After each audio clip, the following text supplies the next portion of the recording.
Welcome to Exposing Deathcare, a podcast created to shine a light on the hidden, often dark realities within the funeral industry. I'm your host, Em, and each episode we bring you real stories from those who have experienced the best and worst of this hidden world. This podcast is a platform to expose unethical practices, harmful experiences, and shady dealings that have plagued grieving families, funeral staff, and the industry as a whole. By bringing these stories to light, Exposing Deathcare aims to push for transparency, support those affected by trauma, and encourage necessary reforms in the way deathcare operates. By bringing these stories to light, Exposing Deathcare aims to push for transparency, support those affected by trauma, and encourage necessary reforms in the way deathcare operates. From documentaries to dramatizations, what's fact, what's fiction, and what are they still not telling you? Listener discretion is advised. The stories shared in this podcast at times may be anonymous to protect the individuals involved. Thank you for listening, and we hope that by sharing these stories we can work together to improve the deathcare industry for everyone involved.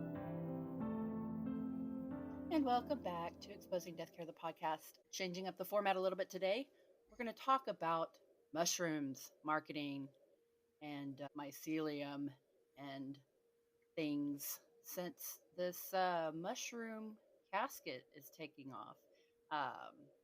So anywho, this is Melissa, the modern mortician, and my co-host today is Will. So introduce yourself, please. Hello, my name is William Turner Heath. I'm a licensed funeral director in Gainesville, Florida. And I'm a graduate student at Marian University studying thanatology. Splendid. And you actually have some background in the green funeral biz, which actually makes you a good counterpart to have this discussion with me because. So give us a little bit of your background. Give us your green background. Certainly. I'm still relatively new to the field. I moved to Gainesville, Florida, where I'd lived previously, to Beanie Prairie Creek Conservation Cemetery to do my internship at Milam Funeral Home. And I did that because I wanted to live in that universe. I wanted to be around natural burial. I wanted to see it in practice and what that community here had developed. When I was entering sort of the industry, I still feel like the conversations were really regional. They were really tied very heavily to specific cemeteries. And each one of those cemeteries had a different ecosystem of sort of rules and best practices, the depth of the burial, the kind of like small nuances of like what mattered to them. If we're cutting buttons off shirts because they're not compostable, versus are we letting like metal hardware occasionally be there for like really, really minute things.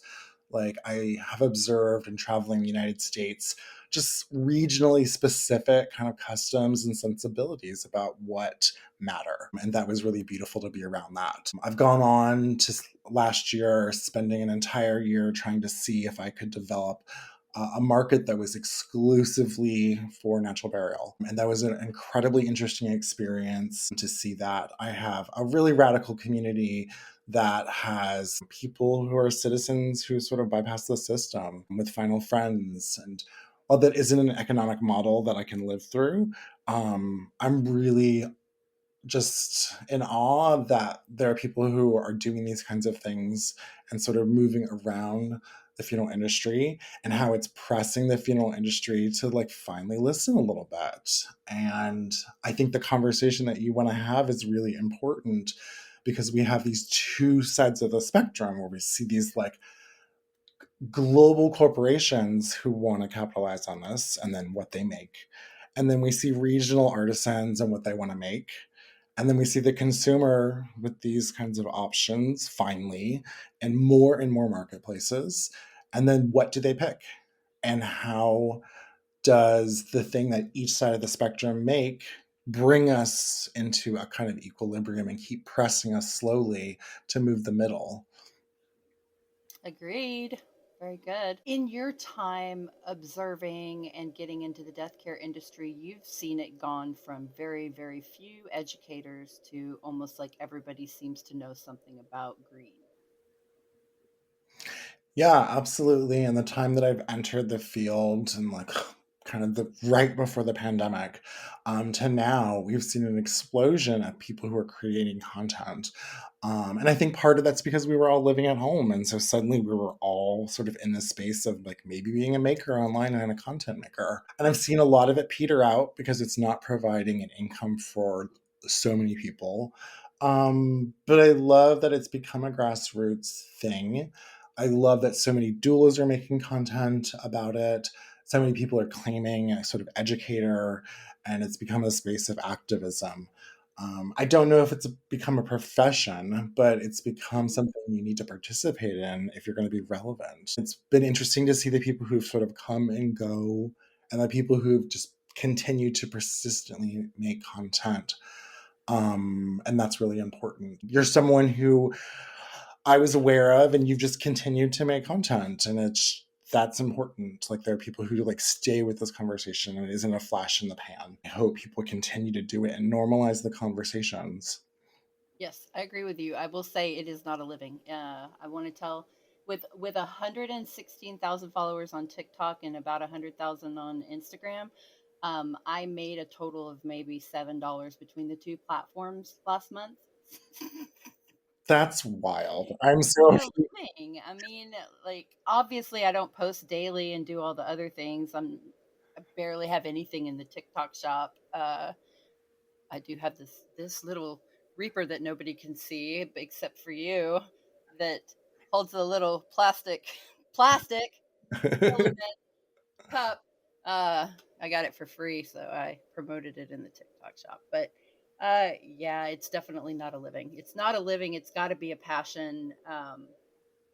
But yeah, more people are talking about it. But my biggest pet peeve is when they're not up to date on the information or they're giving out incorrect information. So we're going to segue right to the very first, starting at the beginning with my beef with the mushrooms, the infamous mushroom shroud.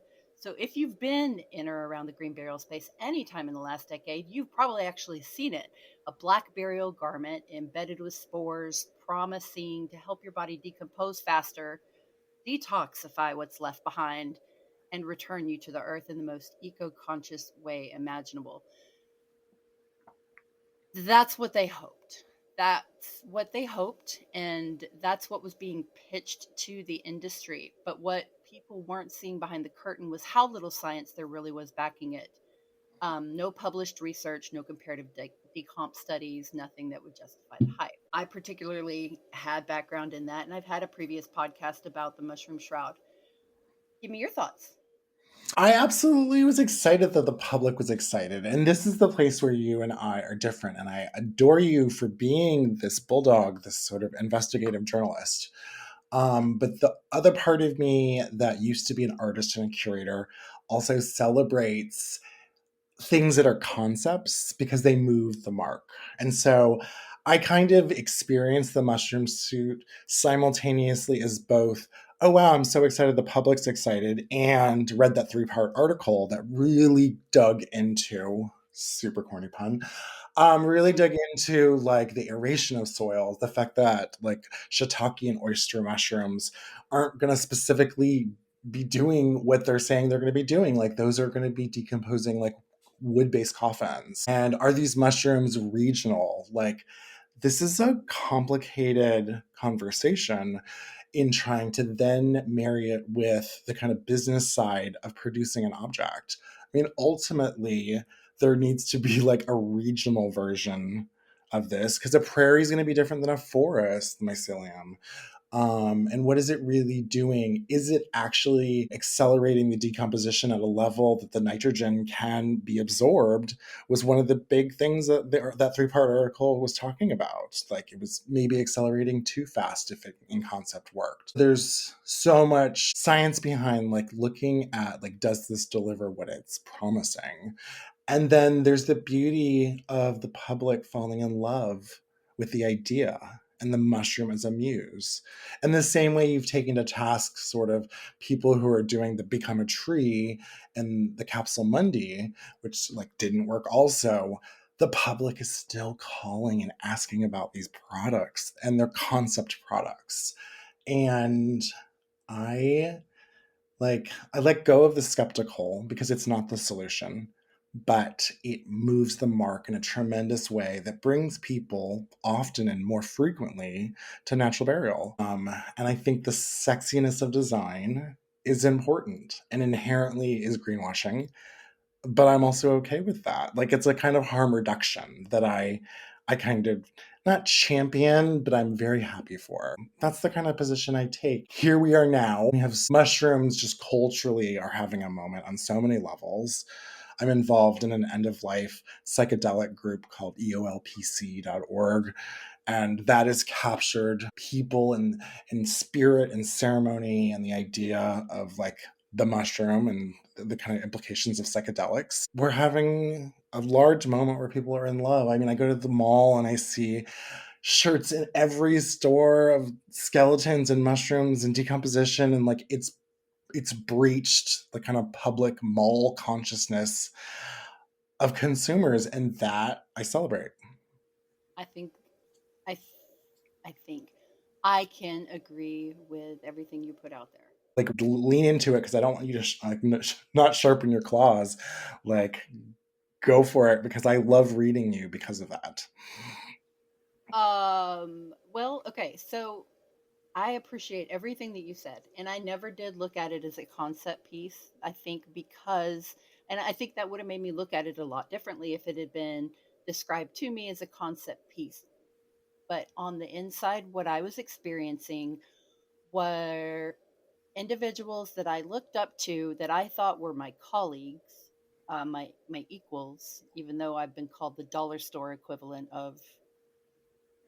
Anyway, these individuals and organizations were promoting this product without proof, as if it were the be all end all solution. And I was actually pulled in that way. It was marketed to me. And I, after going through the experience and realizing the ins and outs that were going on before, during, and after behind the scenes, I, number one, am hurt. I was taken advantage of.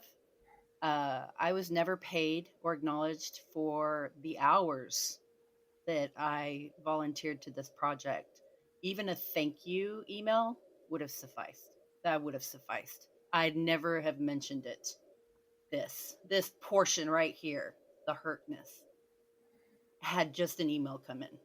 Now I cry. Oh, okay.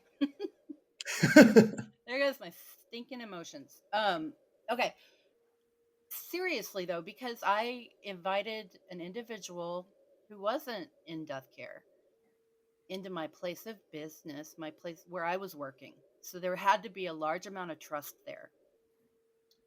Um, I let them in the dressing area with someone else's loved one. Now, granted, family had given me permission for the creator to come in and assist in shrouding the decedent that we did the test burial of the mushroom shroud with. So, this individual's behavior in the dressing room is forever emblazoned in my brain. And to think that other professionals with bigger followings were promoting an individual who had that kind of reaction to the dead, um, I don't know. I don't know. It just hit me different because I experienced it differently than other people. Yeah, that seems really like that's such a really specific kind of point of entry. And I think there's so much pressure to be early adopters that I understand sort of how this kind of got where it got. And I'm not saying that I understood it as a concept object. It's kind of like looking back at it is how I understand it as a concept object. Because in launching these kinds of things and ideas, and then what actually happens in like the mass production of objects and the rollout of objects, and like the entire universe that has to go into creating consumer kind of objects that are available and that funeral homes will take a chance on because they're so reluctant to work with localized artisans. They want a global solution delivered in less than 24 hours, and that pressure stifles innovation and change that consumers want. I will say that I feel like the mushroom shroud highly encouraged and influenced these next two companies that we're going to touch on for the better and for greatness. What does a mushroom burial suit, another iteration from another company, from another person, what does that look like, and like how does it become better? Is it about the specific mushroom? I mean, I don't know that the design like grabbed me, but the idea of it and the beauty of it did. And so, like, what does your mushroom burial suit in your head that comes out again in an alternative timeline, and another person in 5 years tries to do it? Like, what does that look like? I just think education and access to shrouds, um, and encouragement to be creative that way. It is fabric. We didn't need to get venture capitalists involved and fashion designers, which is exactly what happened with that product because it became a product. It, it initially, for me, it started as something to better death care. And then it became part of the problem with the consumerism of it because it was selling a false promise. Does that make sense? Yeah, but I mean, is there harm reduction in that it's not like an object at all? Like, does it does the net result of it negate it? No, I think the net result ended up inspiring a whole lot of other creators Yes, and that's the in the part where industry. I kind of retroactively, I'm like, oh, I love this little like fad. I love this little blip because what it did. And that's sort of how I reframe a lot of sorts of things because so many things are problematic. And then I'm also happy with what it did, like the result that it created and spurned on. So we can agree with that. So I guess we're getting into therapy here. It comes back to I'm hurt because of my involvement in this and how I was treated by my colleagues and by Yeah. the creator. So I guess that's what it comes down to. Now we know I'm Melissa, very much dislikes the mushroom burial shroud. We just had a breakthrough. If you've been anywhere on the internet lately in relation to death, dying, and eco friendliness, you've probably seen the mushroom casket floating around that's got moss inside. Looks like a spongy bed. Uh, so, of course, when I initially saw this thing, I was like, oh, here we go again. We are capitalizing on eco friendly mushrooms. People were DMing me and they were like, what do you think about this? And I was like, I cannot get excited about it yet. I cannot get excited about it yet because how are they going to get it to the United States? It's a Netherlands company. They started growing coffins made from mycelium and they started the whole getting it out there on social media. So, their marketing is really slick. It's got beautiful mossy visuals, poetic language, very high production videos, and people are love the idea of growing their coffin.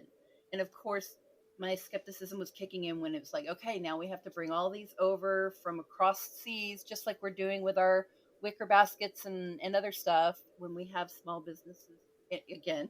And my next concern was like, okay, the cemeteries aren't going to like this, and the funeral homes are not going to like this because number one, they already complain about metal caskets being delivered by third parties and all the stuff they got to put up with to put in the trash and recycling that comes from those deliveries. What are they going to do with this thing and its delivery packaging? Because it's definitely not going to be as durable as a metal casket, I would assume. So the packaging, I guess, would have to be maybe a crate. I don't know. I don't know. I don't know. I don't know what I was thinking. But my main concern was putting it in the ground. If you're doing green burials with it, just like wooden caskets breaking down over time and leaving a divot in the ground, would this create a large divot as it broke down? Whereas when you just shroud a body and stick them in the ground, you don't have to worry about that breakdown over time. You see what I mean? Yeah, my cemetery builds a mound above, sort of anticipating that. And so my understanding would be fine.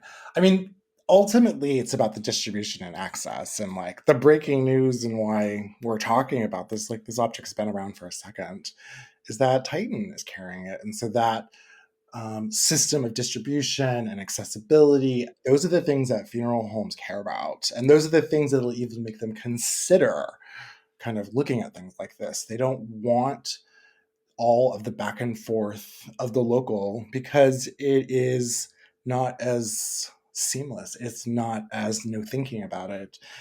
And all these worries that kind of funeral home owners and directors have, which is like, I just want to push it and it's done. And sort of that's the culture that then makes innovation hard and almost requires this kind of like ridiculous entourage of people to be involved in things, because ultimately funeral homes have to be able to instantly order and get it, and it has to capture the imagination of the public, and so it needs all the sex appeal.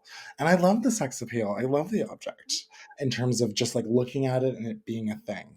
Like, It is very pretty to look at. So, found the bio. Loop Biotech is a Dutch biotech scale up founded in 2020 in Delft, aiming to enrich nature by designing funerary products grown from mycelium and upcycled hemp.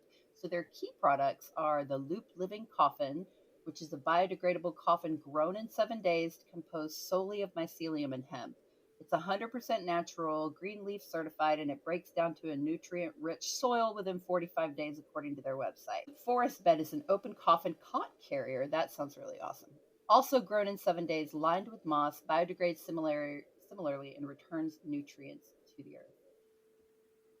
So, yeah, they got on board with Titan Casket, which Titan Casket again up in the bar across the industry there. Guess who else launched carrying Loop?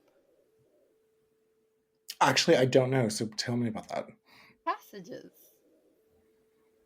So that's about Loop. Now, this is this has explained my skepticism. Okay, I think again, great product, but my concerns are the high carbon footprint and shipping overseas from the Netherlands. Right.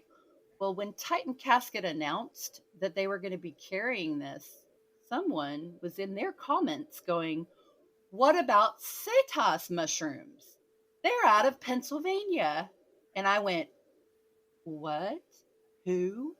And that spurned this episode. Really is surprise. There is a local to the United States creator of mushroom caskets and coffins based in Pennsylvania. I think this is a huge conversation, and I had a really parallel conversation when I was in North Carolina about the production of funeral objects made in a regional and localized manner. And there's such a complicated history. And for example, Willow Casket, there are regional makers, and I specifically went to Moss and Thistle Farm right outside of Asheville to look at the objects that I was experiencing and I was really romanticized by. And in person, they stand up to that beauty. But the thing about America is we produce such little. And when we produce it, it isn't gorgeous. And so many, like the actual production of Willow didn't really take off in America. And so we have this problem where it's not possible yet to produce willow caskets at the level we're seeing coming out of Australia and Indo-Asia. And so we fundamentally have a structural problem delivering beautiful, compostable objects that sort of work in the funeral industry that the funeral industry is going to accept, promote, and offer to consumers. And so we have a really big conversation here because mushrooms can be grown here. And are they going to look like these design objects that are coming from Europe? So many of the beautiful design objects that have entered our consciousness are coming from Spain and Italy, and they're coming from Australia, and they're coming from the sort of Nordic part of Europe. And the design culture that we have in America, at best, is kicking butt in textiles, is kicking butt in kind of like what's the remnants of furniture building is. And so like those are the things where I see America kind of doing a really good job and actually being able to deliver on an object. So it is a benefit to actually have companies like Titan Casket and Passages International working to bring bulk of these items to the US for then distribution to their clients. I think that's a good reframe. And I think I'm happy when we start really breaking down, because yes, problematic 100%, but how do we start mitigating that problematicness? And how do we start creating solutions that sort of meet what's actually happening in America? Because this is a conversation we're sort of having, is can we make the object here? Can we source it regionally and locally? And when we do, is it beautiful? Does it make people fall in love with the conversation about death? It's also what's sparking things that are just completely new paradigms. You and I have both observed all these different kind of options of disposition and the kind of pain that they've had to kind of go through an introduction and then a pullback, or like suddenly people are worried about what's in the water that's being flushed down the toilet after the water cremation, after the aquamation. And then we've seen the conversation that's happening with completely new paradigms of like natural organic reduction. What these spurts and like back and forward things, like they make me happy to see, and I just want to keep seeing innovation. A shout out to the Funerary Artisans Collective. It's been a place where I have found small productions of objects and a lot of variety, and I think that's really, it was like a treasure mine. I almost don't want to share it because it makes me feel like I have this thing, because this is the work of funeral directors. It's really that, really rooting around and finding people, and or even like championing people to do things, to start making things that they're not even necessarily doing. They're working adjacent to something. So the root of this, because what keeps happening again and again in Deathcare is we get distracted by shiny new things. Just like with any industry, we fall in love with the idea of sustainability without looking at logistics, sourcing, or actual impact. But when you have, if you're just shipping one casket from overseas, yeah, problematic. But multiples, bring it on, I guess. And I think that's the important part of the conversation, because eventually, hopefully, we have access to something that is like maybe in the Americas, and like that's a conversation.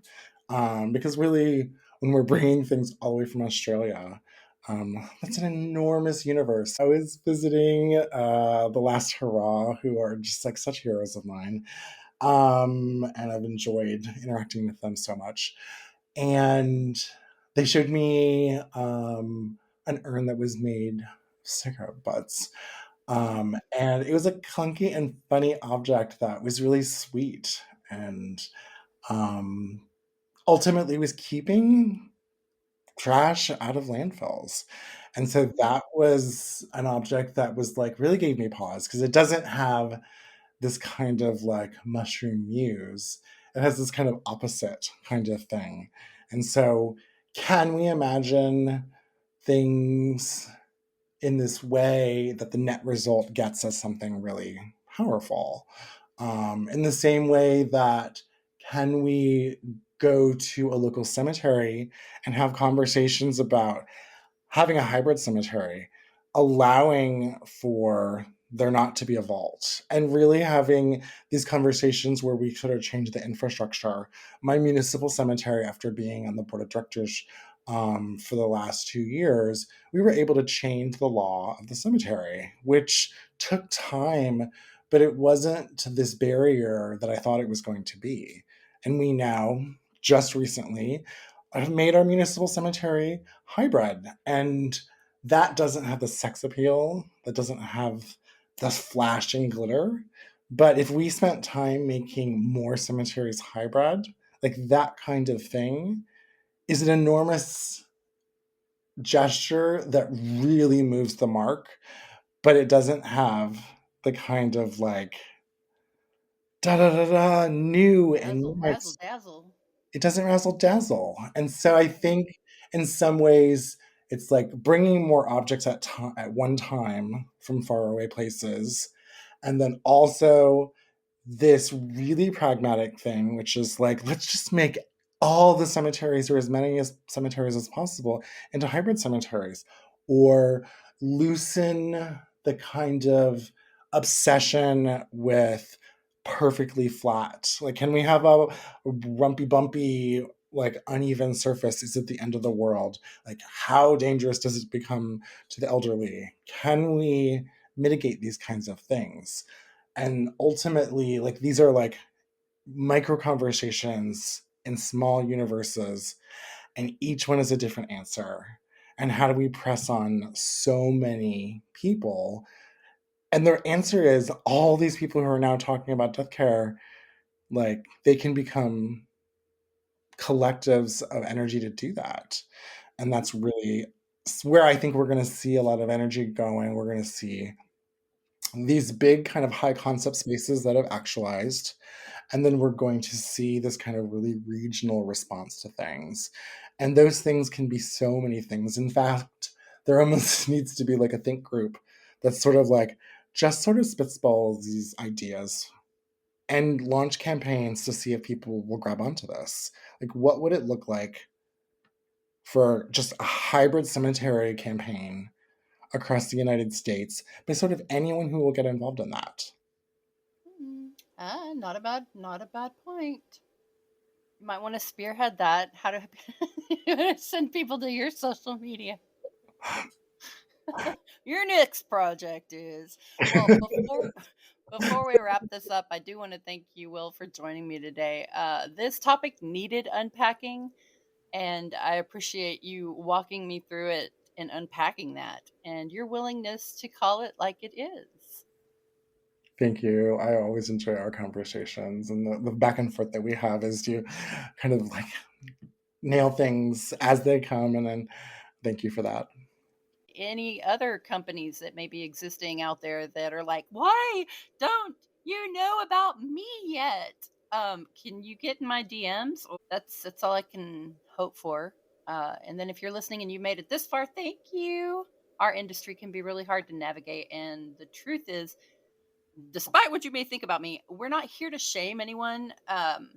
My whole goal has always been to pull the curtain back and ask, are we really doing right by the consumers and by the earth? Or are we just buying the illusion of that? Closing this episode, where do people find you, William? You can If you find want to be found. I've been really busy studying lately, but I love these kinds of conversations, and I welcome people coming onto LinkedIn to kind of have conversations like this. Also on Instagram at Natural Burial Society, and Facebook under William Turner Heath. Thank you for listening to this episode of Exposing Deathcare, the podcast. I truly appreciate your support and the courage of those who have contributed to or shared their stories with us. If you or someone you know has something to share, we encourage you to reach out. You can remain anonymous, and your story could prevent future harm. You can leave comments, ask questions, or provide feedback by connecting with us on social media at Exposing Deathcare on TikTok and Instagram, The Modern Mortician on YouTube, and all streaming platforms. Like, follow, and share. Podcast music titled Exit Strategy by Enlia.